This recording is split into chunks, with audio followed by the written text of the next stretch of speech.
விஜய் இது அங்க பாரு டிவில ரிலீஸ் பண்றதுல அணிட்டாங்களாம்ப்பா.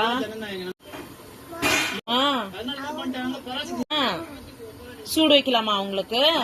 என்ன பண்றது? விஜய் பிக்சர் ரிலீஸ் பண்ணலையா? என்ன பண்றது? டிவில போட்டு இருக்கிறாங்க பாரு. என்ன பண்றதுமா? நெருப்பு வைக்கலாமா? நெருப்பு வச்சிடலாமா உங்களுக்கு?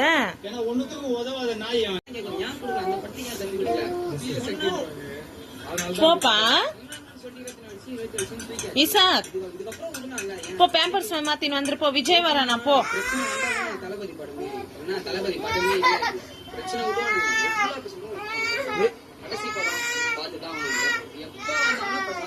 சமாளிக்க தளபதி 2026 நல்ல முடிவு சரிங்களா?